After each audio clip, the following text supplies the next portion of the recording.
नमस्कार, मैं डॉक्टर रजनी मीना, सहायक आचार्य राजनीति विज्ञान, राजकीय महाविद्यालय राजगढ़ अलवर।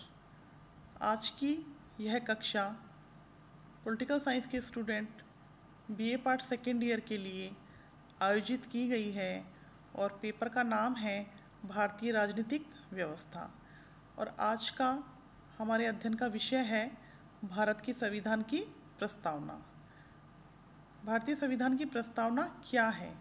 भारतीय संविधान की प्रस्तावना संविधान का सार है और इसके अंतर्गत यह दर्शाया गया है कि भारतीय संविधान के उद्देश्य क्या हैं, लक्ष्य क्या हैं और कौन कौन से उपबंध भारतीय संविधान के अंतर्गत किए गए हैं। इन सभी का संक्षिप्त विवरण प्रस्तावना के अंतर्गत मिलता है।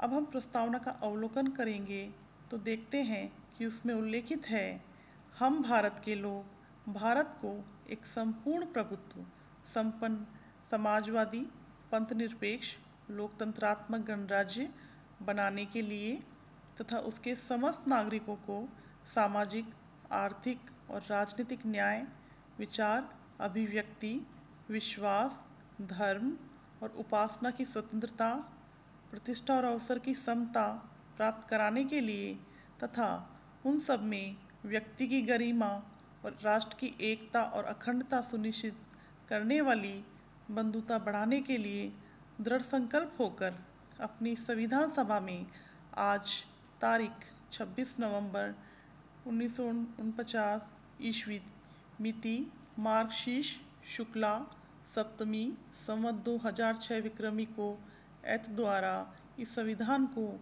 अंगीकृत, अधिनियमित और आत्म अर्पित करते हैं। जैसा हम सभी को विदित है कि भारतीय संविधान 26 नवंबर 1949 को अपनाया गया, अंगीकृत किया गया और 26 जनवरी 1950 को भारतीय संविधान लागू हुआ। अब हम प्रस्तावना के शब्दों के अर्थ को स्पष्ट करने का प्रयास करेंगे। प्रस्तावना के अंतर्गत उल्लेखित है, हम भारत के लोग। हम भारत के लोग से यहाँ तात्पर्य है कि भारतीय संविधान ने अंतिम प्रभुसत्ता भारत के लोगों में निहित की है और भारत का संविधान जनता के द्वारा चुने हुए प्रतिनिधियों के माध्यम से निर्मित हुआ है और भारतीय संविधान जनता की इच्छा का परिणाम है। हम देखते हैं कि प्रस्तावना में भारत को एक संपूर्ण प्रभुत्व संपन्न देश बताया है। संपूर्ण प्रभुत्व संपन्न से क्या तात्पर्य है? इससे तात्पर्य है कि भारत आंतरिक और बाहरी दृष्टि से किसी भी विदेशी सत्ता के अधीन नहीं है, वरन ये स्वतंत्र एवं संपूर्ण प्रभुत्व संपन्न देश है। हम यह भी देखते हैं कि भारत ने बहुत से वैश्विक संगठनों की सदस्यता ली हुई है, जैसे संयुक्त राष्ट्र संघ, विश्व व्यापार संगठन और राष्ट्रमंडल इत्यादि। लेकिन यह किसी बाहरी विदेशी सत्ता के दबाव का परिणाम नहीं है कि भारत इनका सदस्य बने, वरन ये भारत की इच्छा का ही परिणाम है कि वो बहुत से वैश्विक संगठनों का सदस्य बना हुआ है। मूल प्रस्तावना में समाजवादी और पंथ निरपेक्ष शब्दों का उल्लेख नहीं था। 1976 के 42वें संविधान संशोधन के माध्यम से प्रस्तावना में ये शब्द जोड़े गए। समाजवादी शब्द से प्रस्तावना में तात्पर्य है फेबियनवाद और लोकतांत्रिक समाजवाद के लक्ष्यों को प्राप्त करना, जैसे कि सामाजिक, आर्थिक न्याय और लोक कल्याणकारी राज्य की स्थापना समाजवाद का लक्ष्य है, जिसका प्रतिपादन नेहरू ने किया। लोकतांत्रिक समाजवाद उन्हीं लक्ष्यों को प्राप्त करने का प्रयास भारतीय संविधान की प्रस्तावना करती है। हम यह भी देखते हैं कि भारतीय संविधान की प्रस्तावना में पंथ निरपेक्ष शब्द उल्लेखित है। भारत में बहुत से धर्म हैं और बहुत से पंथ हैं। पंथ निरपेक्षता से यहाँ पर तात्पर्य है कि भारत राज्य का कोई अपना धर्म नहीं होगा, वो सभी धर्मों का समान रूप से सम्मान करेगा, संरक्षण करेगा। अर्थात भारत सभी धर्मों के प्रति सर्वधर्म समभाव की भावना से व्यवहार करेगा। भारत की संविधान की प्रस्तावना में लोकतंत्रात्मक शब्द का भी उल्लेख है। यहाँ पर लोकतंत्र का सीमित अर्थ राजनीतिक रूप से ही नहीं वरन सामाजिक और आर्थिक लोकतंत्र की भी स्थापना से है। भारतीय संविधान में राजनीतिक लोकतंत्र से तात्पर्य है कि जनता के द्वारा शासन के प्रतिनिधियों को चुना जाए और उनका संचालन जनता के प्रतिनिधियों के माध्यम से ही हो।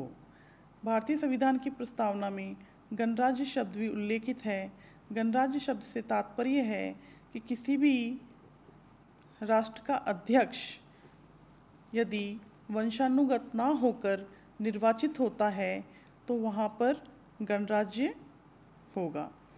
हम भारत के संदर्भ में देखें तो यहाँ पर सर्वोच्च अधिकारी देश का राष्ट्रपति है और हमारे राष्ट्राध्यक्ष का पद राष्ट्रपति के रूप में है और राष्ट्रपति वंशानुगत ना होकर आनुपातिक प्रतिनिधित्व एकल संक्रमणीय मत प्रणाली के माध्यम से जनता के द्वारा चुना जाता है और राष्ट्रपति का कार्यकाल 5 वर्ष के लिए होता है। और हम भारतीय संविधान की प्रस्तावना में देखते हैं कि सामाजिक, आर्थिक और राजनीतिक न्याय की बात भी कही गई है। सामाजिक न्याय से यहाँ तात्पर्य है कि व्यक्ति को व्यक्ति होने के नाते सम्मान दिया जाएगा और सभी व्यक्तियों की गरिमा का समान रूप से सम्मान किया जाएगा। धर्म, जाति, मूलवंश, लिंग, जन्म स्थान, संपत्ति या अन्य किसी आधार पर किसी भी व्यक्ति के साथ भेदभाव नहीं किया जाएगा। भारतीय संविधान सामाजिक न्याय की स्थापना के लिए अस्पृश्यता के अंत की भी बात करता है। भारतीय संविधान की प्रस्तावना में आर्थिक और राजनीतिक न्याय भी उल्लेखित है। आर्थिक न्याय से यहाँ पर तात्पर्य है कि संपत्ति पर स्वामित्व कुछ व्यक्तियों का ना होकर संपत्ति का बंटवारा इस प्रकार से हो कि व्यक्तियों के बीच विद्यमान आर्थिक विषमता कम की जा सके और जीवन यापन के अवसर सभी को उपलब्ध हो सकें। भारतीय संविधान में राजनीतिक न्याय का भी उल्लेख है जिससे तात्पर्य है कि राजनीतिक गतिविधियों में भागीदारी का सभी नागरिकों को समान रूप से अधिकार है और उनके इन क्रियाकलापों में भाग लेने से किसी भी रूप में उनसे भेदभाव नहीं किया जाएगा। और जैसे चुनाव लड़ना, वोट देने का अधिकार और अन्य राजनीतिक गतिविधियों में सभी व्यक्ति समान रूप से भाग ले सकते हैं। भारतीय संविधान विचार, अभिव्यक्ति, विश्वास, धर्म और उपासना की स्वतंत्रता भी प्रदान करता है। हम देखते हैं कि अनुच्छेद 19 में विचार और अभिव्यक्ति की स्वतंत्रता भारतीय नागरिकों को प्रदान की गई है और धार्मिक अधिकारों के अंतर्गत किसी भी धर्म को मानने, उसकी उपासना करने की स्वतंत्रता नागरिकों को प्रदान की गई है। भारतीय संविधान में स्वतंत्रता को सकारात्मक रूप में अपनाया गया है और सब स्वतंत्रता और समानता को एक दूसरे का पूरक माना गया है। भारतीय संविधान में 2 प्रकार की समता का उल्लेख है। पहला प्रतिष्ठा और दूसरा अवसर की समता। अवसर की समता के माध्यम से किसी भी व्यक्ति को प्रतिष्ठा की समता भी प्राप्त हो सकती है। हम यह भी देखते हैं कि भारतीय संविधान में व्यक्ति की गरिमा और राष्ट्र की एकता और अखंडता सुनिश्चित करने वाली बंधुता को बढ़ाने की बात भी कही गई है। भारतीय संविधान में हम देखते हैं कि एकल नागरिकता के सिद्धांत को अपनाया गया है और दूसरी ओर संघात्मक शासन व्यवस्था को भी अपनाया गया है। एकल नागरिकता के सिद्धांत से व्यक्ति की गरिमा स्थापित होती है और संघात्मक शासन व्यवस्था के माध्यम से केंद्र और राज्यों के बीच शक्तियों का वितरण किया गया है और साथ ही राष्ट्र की एकता और अखंडता सुनिश्चित करने का भी भारतीय संविधान की प्रस्तावना में किया गया है। और अखंडता शब्द भी 42वें संविधान संशोधन के माध्यम से प्रस्तावना में जोड़े गए। राष्ट्र की एकता और अखंडता से यहाँ तात्पर्य है कि भारतीय संविधान में कुछ ऐसे प्रावधान किए गए हैं कि व्यक्ति की गरिमा को सुनिश्चित करने के साथ साथ राष्ट्र की एकता और अखंडता भी सुनिश्चित हो, क्योंकि संघात्मक शासन को भारतीय संविधान में अपनाया गया है और साथ ही एकल नागरिकता का सिद्धांत व्यक्तियों को एकल नागरिकता प्रदान की गई है। और हम यह देखते हैं कि संकट काल में भारतीय संविधान संघात्मकता से एकात्मक स्वरूप का हो जाता है, जिससे कि राष्ट्र की अखंडता सुनिश्चित बनी रह सके। इस प्रकार भारतीय संविधान में बहुत सारी सुंदर विचारधाराओं को सुंदर रूप से समन्वित करने का प्रयास किया गया है। जब भारतीय संविधान का निर्माण किया गया था, उस समय भारतीय संविधान निर्माताओं के सामने यह प्रश्न उत्पन्न हुआ कि वो किस विचारधारा को भारतीय संविधान में स्थान दें।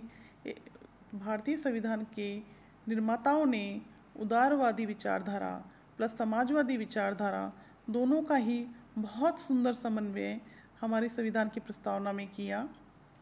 उदारवादी विचारधारा के लक्ष्यों को मौलिक अधिकारों के माध्यम से प्राप्त करने का प्रयास किया, वहीं समाजवादी विचारधारा के लक्ष्यों को नीति निर्देशक तत्वों के माध्यम से संविधान में स्थापित करने का प्रयास किया।